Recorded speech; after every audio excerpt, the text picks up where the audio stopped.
Bismillahirrahmanirrahim. Allahumma inni as'aluka ilman nafi'an wa rizqan thayyiban wa amalan mutaqabbalan. Amin ya rabbal alamin.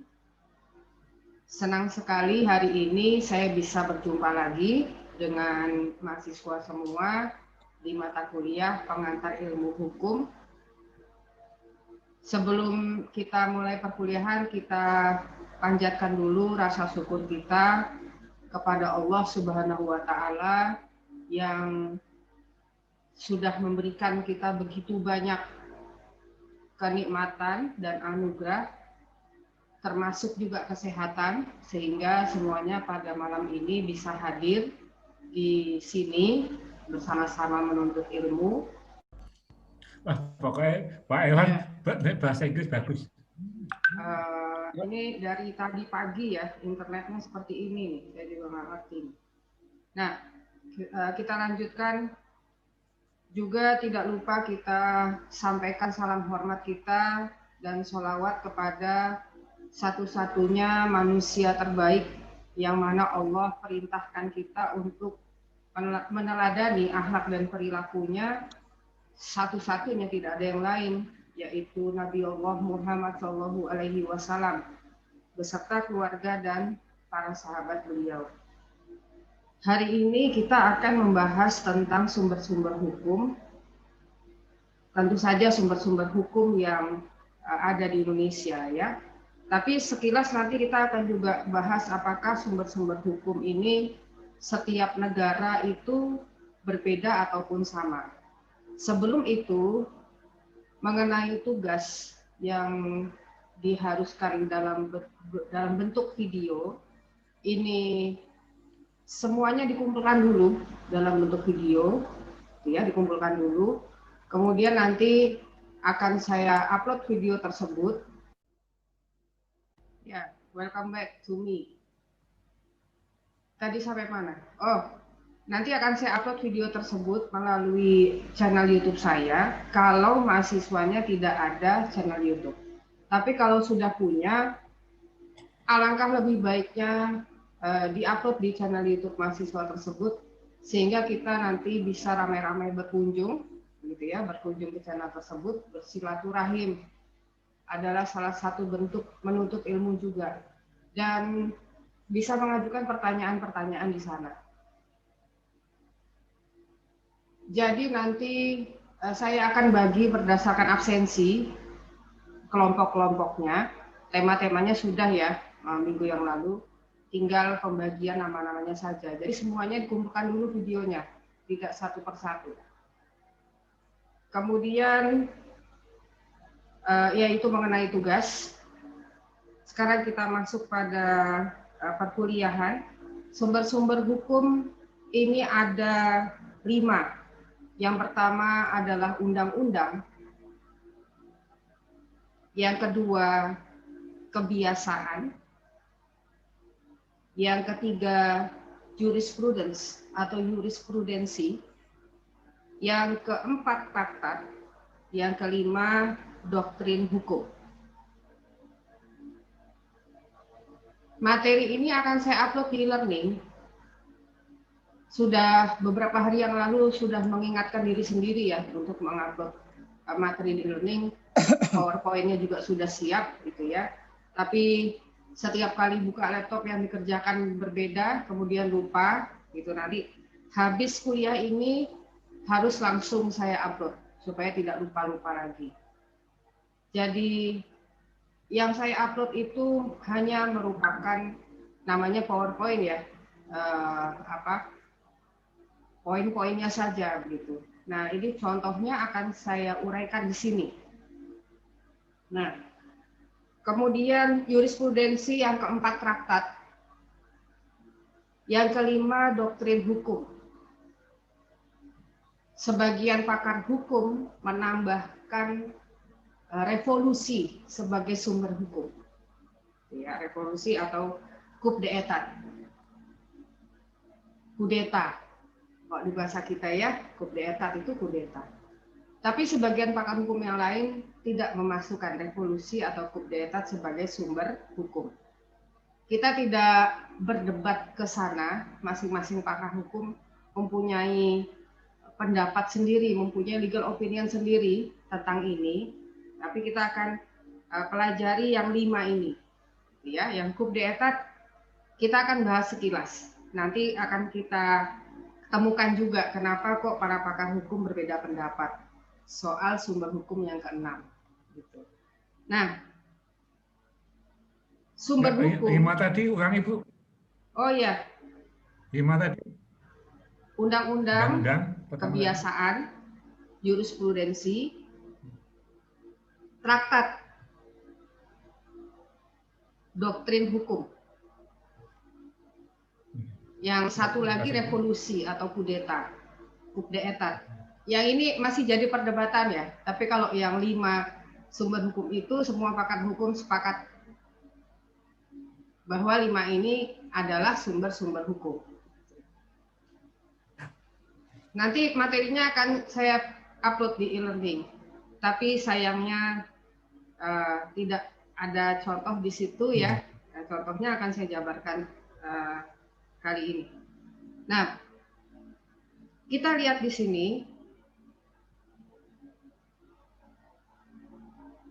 Apa itu sumber hukum? Sumber hukum adalah segala sesuatu yang dapat menimbulkan atau melahirkan hukum. Segala sesuatu yang dapat menimbulkan atau melahirkan hukum, sehingga menimbulkan kekuatan mengikat. Secara singkat kita bisa mengambil kesimpulan bahwa sumber hukum itu adalah asal mula hukum. Asal mula hukum itu di mana? Dari mana hukum ditemukan?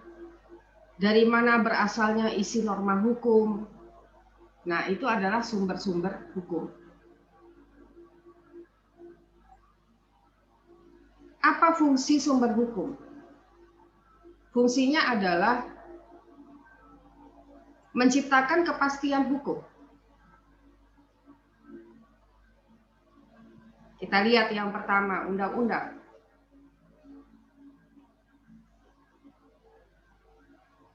Undang-undang dalam arti material, isinya, material itu aturan hukumnya. Kalau formil acaranya, prosedur. Prosedur diterapkannya undang-undang tersebut, itu hukum formil. Kalau material isinya. Undang-undang dalam arti material adalah keputusan pemerintah. Ya, karena setiap undang-undang merupakan wewenang dari pemerintah.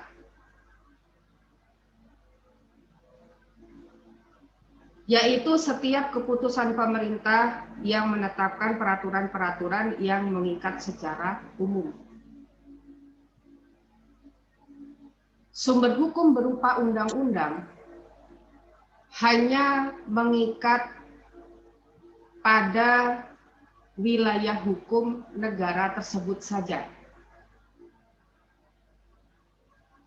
Undang-undang ketenagakerjaan hanya berlaku di wilayah Indonesia saja. Undang-undang semua ya, undang-undang perlindungan konsumen hanya berlaku di wilayah Indonesia saja. Bagaimana kalau ada konsumen berupa warga negara asing, dia seorang warga negara asing, kemudian menderita kerugian sebagai akibat dari sebagai akibat dari tindakan curang pelaku usaha. Bagaimana itu? Tindakan curangnya terjadi di Indonesia. Apakah untuk warga negara asing juga berlaku Undang-Undang Perlindungan Konsumen? Yang perlu diingat ada yang adalah... mau masuk banyak, Bu. Oh iya. Mau diakses. Siap. Bentar. Mana itu ya? Oh iya. Baik. Terima kasih Pak Amin sudah diingatkan. Selamat datang bagi yang baru bergabung. Jangan khawatir, nanti ada rekamannya ya bagi yang baru hadir. Nah, Yang perlu diingat di sini adalah undang-undang itu berlaku di seluruh wilayah negara tersebut. Apakah undang-undang ini juga berlaku terhadap warga negara asing yang sedang berada di wilayah negara tersebut? Jawabannya adalah iya.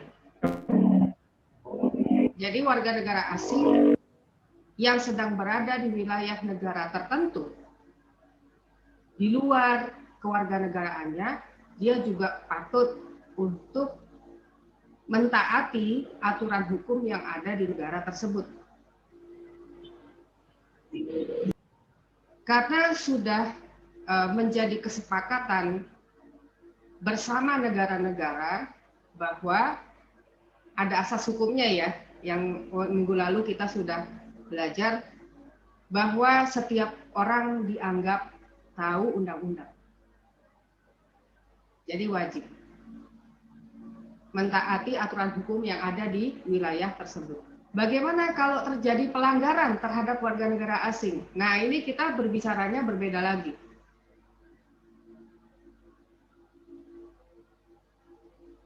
Apabila dia masuk dalam ranah hukum pidana dan ranah hukum pidana tersebut masuk pada bab kejahatan, di KUHP kita kan ada 3 bab ya, buku.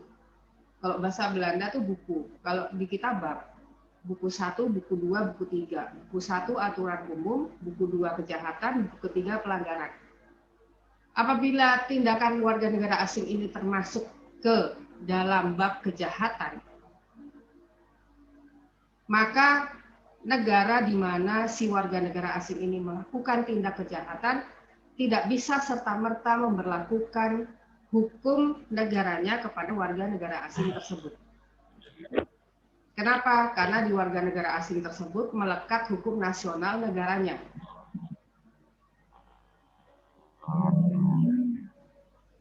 Nanti akan kita bahas ini lebih dalam lagi, ya, supaya nanti kalau kita pergi ke luar negeri, itu sudah tahu hak dan kewajiban kita sebagai warga negara asing di negara tersebut itu apa saja.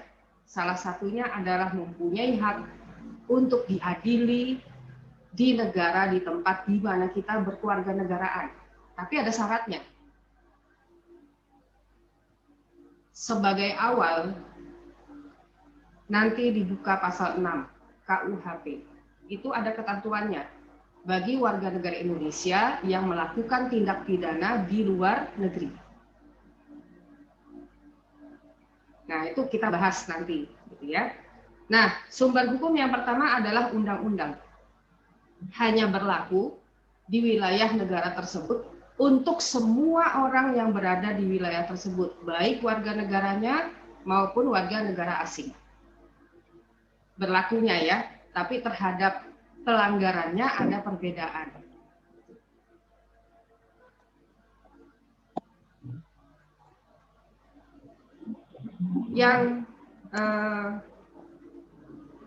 Yang kedua adalah kebiasaan. Tanya dulu, Bu. Oh, ada yang mau masuk ya? Tanya dulu.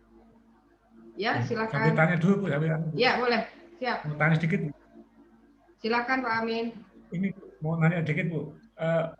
Undang-undang sebagai sumber hukum, di sini tentunya termasuk produk turunannya dalam bentuk peraturan pemerintah, peraturan menteri, mungkin sampai bahkan peraturan dirjen misalkan, Bu ya. Cuma pertanyaan saya, sampai level berapakah sesuai itu dapat dijadikan rujukan hukum atau referensi hukum, tentunya terkait dengan Undang-Undang nomor 11, Undang-Undang nomor 12 tahun 2011, Bu, tentang tata urutan perundang-undangan. Ya, ya betul. Terima kasih, Bu. Ya, tepat sekali. Bahwa undang-undang ini tidak bisa diterapkan serta-merta ya. Dia harus ada peraturan pelaksananya. Contoh yang paling terbaru adalah Undang-Undang Cipta Kerja. Undang-Undang Cipta Kerja tidak bisa serta-merta dilaksanakan karena belum ada PP-nya. belum ada peraturan pelaksananya. Nah, peraturan pelaksana ini terbit paling lambat 6 bulan setelah undang-undang tersebut disahkan. Paling lambat ya, artinya kan bisa lebih cepat gitu. Nah,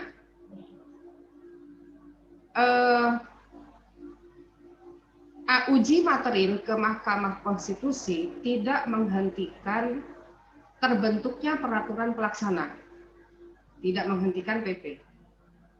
Tetapi putusan Mahkamah Konstitusi bisa membatalkan PP. Gitu ya. Jadi kalau beberapa elemen masyarakat saat ini sedang mengajukan uji materi Undang-Undang Cipta Kerja ke Mahkamah Konstitusi, yang masing-masing berbeda ya. Kalau tenaga kerja mempermasalahkan beberapa pasal tentang tenaga kerja, nanti yang lain mempermasalahkan yang lain lagi. Nah, ini mengajukan uji materi ke Mahkamah Konstitusi. Tadi pagi ada seorang mahasiswa yang nelpon saya, kemudian bertanya, isi PKB karyawan dengan perusahaan itu hari ini habis. Nah, dia bertanya, berkonsultasi mengenai isi PKB yang tertulis bahwa PKB mengikuti peraturan perundang-undangan yang berlaku. Nah, yang dimaksud peraturan perundang-undangan yang berlaku dalam isi PKB adalah Undang-Undang Nomor 13 Tahun 2003 tentang ketenaga kerjaan. Ini kan ada yang bertentangan dengan Undang-Undang Cipta Kerja, terutama mengenai masalah pesangon, gitu ya. Nah, ini konsultasinya apakah masih aman, gitu ya, menggunakan payung hukum Undang-Undang Nomor 13 Tahun 2003, sedangkan Undang-Undang Cipta Kerja itu menentukan yang sebaliknya dari Undang-Undang Nomor 13 Tahun 2003. Nah, jadi jawabannya ya selama belum ada PP-nya, boleh-boleh saja, gitu ya, menggunakan undang-undang yang lama. Kemarin minggu lalu kita sudah belajar asas ya, lex specialis derogat lex generalis, undang-undang yang baru menghapuskan undang-undang yang lama. Nah, ini pembahasan yang lain. Kita masuk dulu ke sumber hukum yang kedua, yaitu kebiasaan. Kebiasaan ini adalah hukum tidak tertulis. Jadi di Indonesia berlaku dua bentuk hukum, hukum tertulis dan hukum tidak tertulis. Ini di perkuliahan pertama sudah kita bahas dalam definisi hukum. Hukum itu apa? Hukum adalah sekumpulan peraturan-peraturan, baik yang berbentuk tertulis maupun yang tidak tertulis, yang berfungsi untuk mengatur seluruh sendi kehidupan masyarakat, mulai dari dalam kandungan hingga meninggal dunia, ya kan? Itu yang kuliah kita yang pertama, gitu.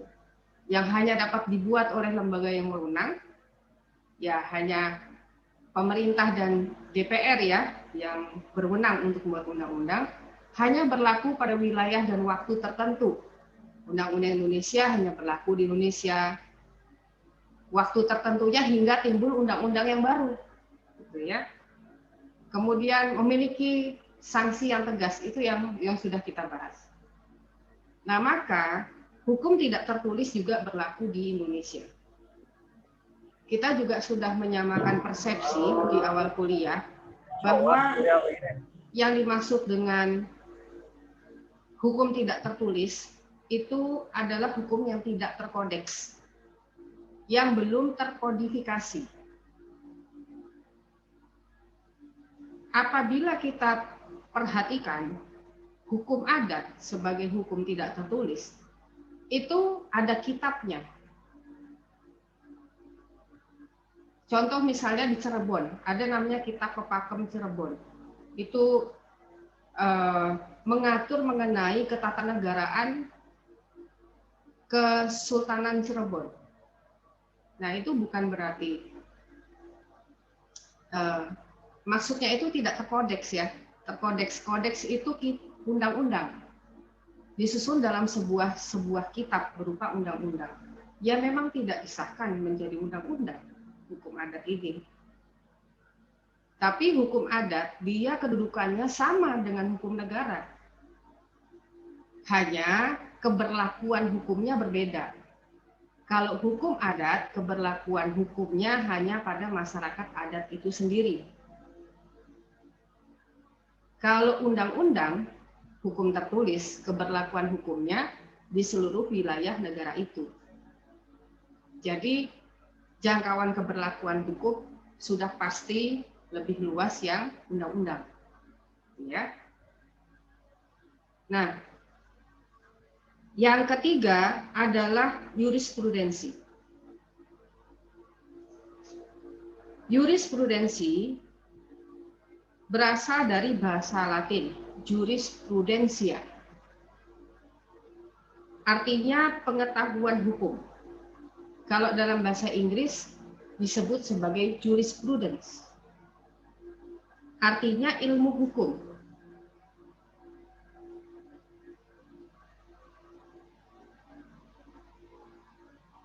Jurisprudence ini terdiri atas dua bentuk. Jurisprudensi tetap dan jurisprudensi tidak tetap. Jurisprudensi tetap berupa putusan hakim yang terjadi karena rangkaian putusan yang serupa atau sama. Dia bisa mirip, bisa sama, ya. Yang dijadikan dasar bagi pengadilan untuk memutuskan suatu perkara.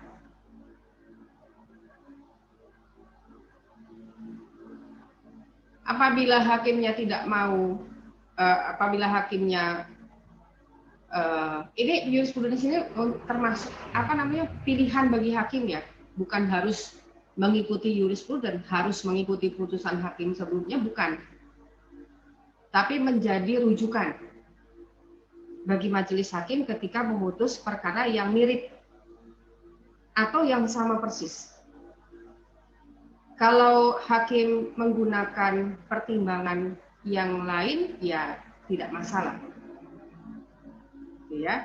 Nah, jadi ini jurisprudens boleh dipakai oleh majelis hakim, boleh tidak.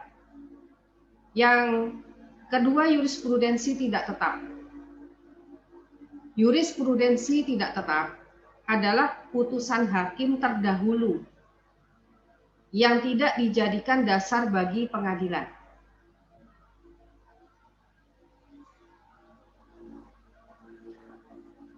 Jurisprudensi tidak tetap pada umumnya jurisprudensi yang menerapkan undang-undang yang tidak pernah digunakan sebagai sumber hukum oleh hakim-hakim berikutnya atau di bawahnya. Nah, setelah kuliah ini, jurisprudensi tidak tetap ini sangat cocok disematkan pada putusan dari Hakim Bismar Siregar. Ini luar biasa, ya, merupakan presiden baru di dunia hukum yang kemudian putusan ini tidak pernah lagi diikuti oleh hakim-hakim setelahnya. Jadi kasusnya ini bermula ketika Pak Bismar dia menghadapi sebuah perkara di mana ada seorang gadis mengajukan gugatan kepada pacarnya. Jadi si gadis ini nanti setelah ini ada sudah ada peringatannya. Nah, saya lanjutkan. Jadi si gadis ini hamil di luar nikah. Nah, si gadis ini menuntut untuk dinikahi. Jadi pacarnya itu membujuk dia untuk melakukan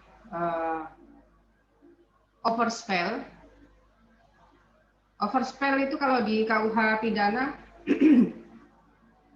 diterjemahkan ke dalam bahasa Indonesia itu artinya perzinahan ya. Nah itu. Nah, dibujuk nanti kalau kamu hamil kita akan nikah. Gitu ya. Jadi itu. Nah, ternyata tidak dinikahi. Malah dengan dalih macam-macam, pacarnya itu apa ya? Ya mengingkari janjinya. Nah, ini kalau di dalam hukum perdata namanya wan prestasi. Cedera janji ya, mengingkari janji. Nah, Hakim Bismar Siregar ini menganalogikan selaput darah itu sebagai sebuah benda. Jadi ada sebuah benda yang sudah diambil, gitu ya, tanpa ada imbal baliknya. Nah, ini kan sebuah rumusan hukum yang luar biasa, yang belum pernah diputuskan oleh hakim sebelum kasus itu terjadi, dan setelah Profesor Bismar itu memutus bahwa si pemuda ini melakukan perbuatan wan prestasi, berarti mengingkari janji, gitu, maka dia diwajibkan untuk menikahi si perempuan. Nah, putusan seperti ini luar biasa, ya. Ini menjadi bahan diskusi di antara para pakar hukum. Ada yang setuju, biasa ya, biasa. Ada yang tidak setuju. Jadi selaput darah ini oleh Bismar Siregar dinilai sebagai sebuah benda.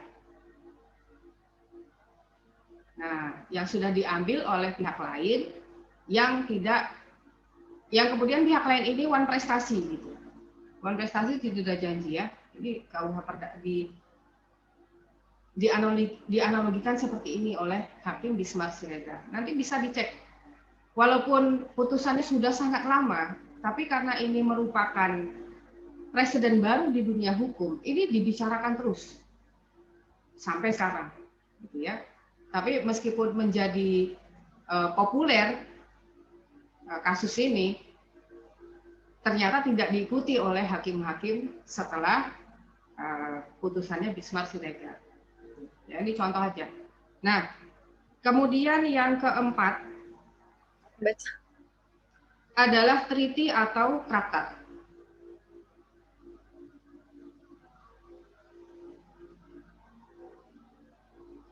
Traktat treaty ini adalah perjanjian internasional. International Convention. Jadi, perjanjian internasional juga adalah sumber hukum.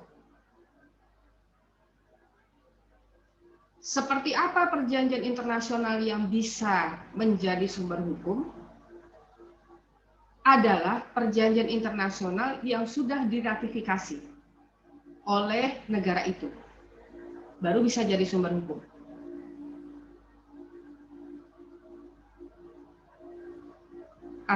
Saya jelaskan dulu sedikit ya mengenai proses pembuatan perjanjian internasional.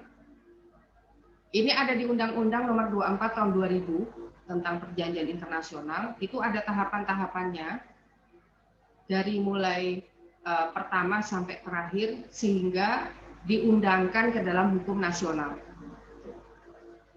Tahap pembuatan perjanjian internasional ini ada 3. Yang pertama perundingan, yang kedua penandatanganan, yang ketiga pengesahan. Yang pertama negotiation, yang kedua signature, penandatanganan, yang ketiga ratification. Nah, dari sini asal mula ratifikasi. Jadi ratifikasi adalah pengesahan. Ini tahapannya ya. Sebelumnya saya jelaskan dulu ada 3 bentuk treaty. Traktat itu ada 3 bentuk. Yang semua mahasiswa pasti sudah awam, gitu, sudah tahu. Bilateral, regional, multilateral. Ini sudah familiar ya. Bilateral adalah perjanjian internasional yang dibuat oleh dua negara. Regional adalah perjanjian internasional yang dibuat oleh negara-negara yang berada dalam satu kawasan. Multilateral adalah perjanjian internasional yang dibuat oleh banyak negara. Setiap bentuk perjanjian internasional, setiap bentuk treaty itu menempuh tahapan pembuatan perjanjian internasional yang berbeda.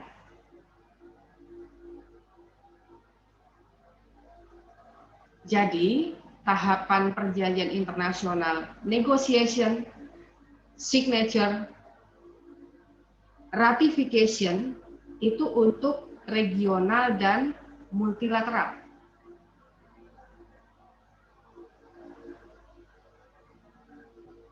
Maka, produk hukumnya harus berupa undang-undang.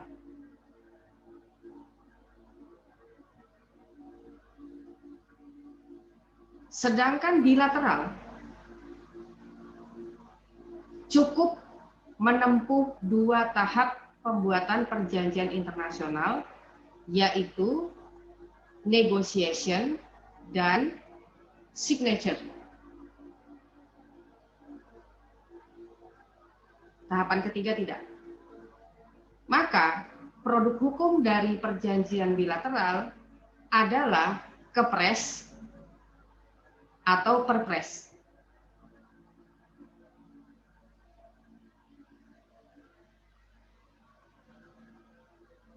Ya. Sampai sini ada pertanyaan dulu barangkali? Tidak ada. Ya, Bu. Nah, Oke, Bu. ya, silakan.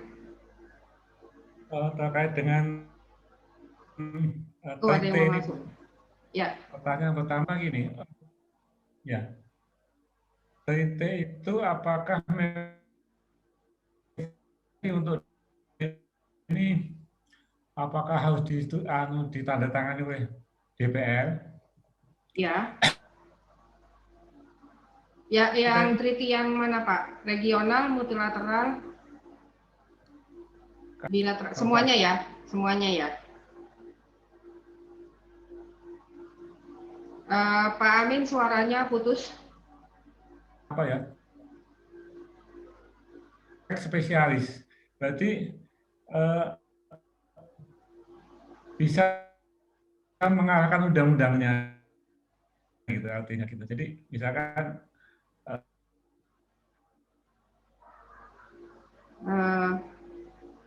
Pak Amin bisa diulang pertanyaannya, suaranya putus-putus.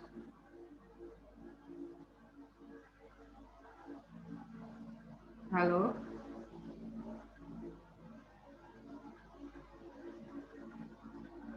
Ya. Oh.